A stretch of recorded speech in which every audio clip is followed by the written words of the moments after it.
মধ্যপ্রাচ্যের নিয়ন্ত্রণ এখন আর কারোর হাতে নেই।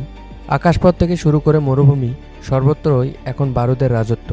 ইরান এবং যুক্তরাষ্ট্রের মধ্যকার যুদ্ধ এখন এক ভয়াবহ রূপ নিয়েছে।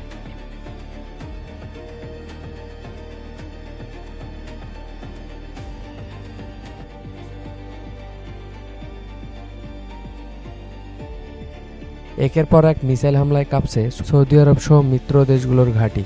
ডোনাল্ড ট্রাম্প ইরানকে চূড়ান্ত হুঁশিয়ারি দিয়েছেন। তিনি সাফ জানিয়েছেন ইরানকে ধ্বংস করতে তার এক রাতেই যথেষ্ট।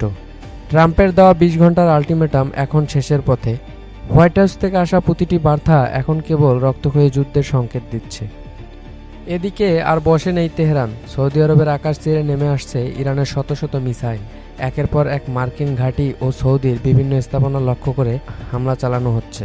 এই হামলায় বিপর্যস্ত হয়ে পড়েছে মধ্যপ্রাচ্যের আকাশ প্রতিরক্ষা ব্যবস্থা। এই নজিরবিহীন হামলায় সৌদি আরবের তেল স্থাপনাগুলো এখন আগুনের কুণ্ডুলি।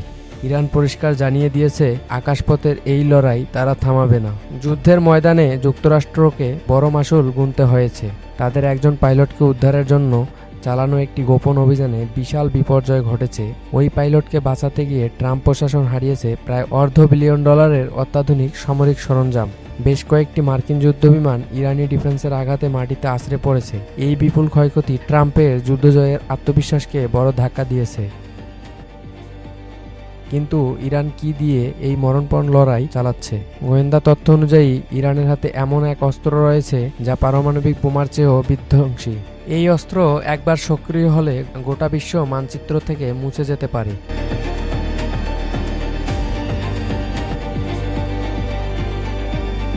হরমুজ প্রণালীতে ইরান যেভাবে তাদের নৌবহর সাজিয়েছে তাতে স্পষ্ট যে তারা কেবল আত্মরক্ষা নয় বরং বিশ্ব অর্থনীতিকে পঙ্গু করে দেওয়ার মাস্টার প্ল্যান নিয়ে এগোচ্ছে।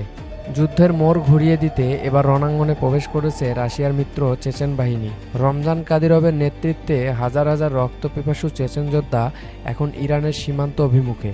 ট্রাম্পকে চরম চাপে ফেলতে পুতিনের এই বিশেষ বাহিনী এখন সরাসরি ইরানের সেনাদের সাথে কাঁধে কাঁধ মিলিয়ে লড়াই করার প্রস্তুতি নিচ্ছে। চেচেনদের এই এন্ট্রি মার্কিন সামরিক কমান্ডের কপালে দুশ্চিন্তার ভাঁজ ফেলে দিয়েছে। ২০ ঘন্টার সময়সীমা প্রায় শেষ। সৌদি আরবে মিসাইল হামলা আর চেচেন যোদ্ধাদের আগমনে যুদ্ধের সমীকরণ এখন নিয়ন্ত্রণের বাইরে। ট্রাম্প কি পারবেন এই ক্ষয়ক্ষতি সামলে উঠতে, নাকি ইরানের সেই রহস্যময় অস্ত্রই ডেকে আনবে পৃথিবীর শেষ দিন?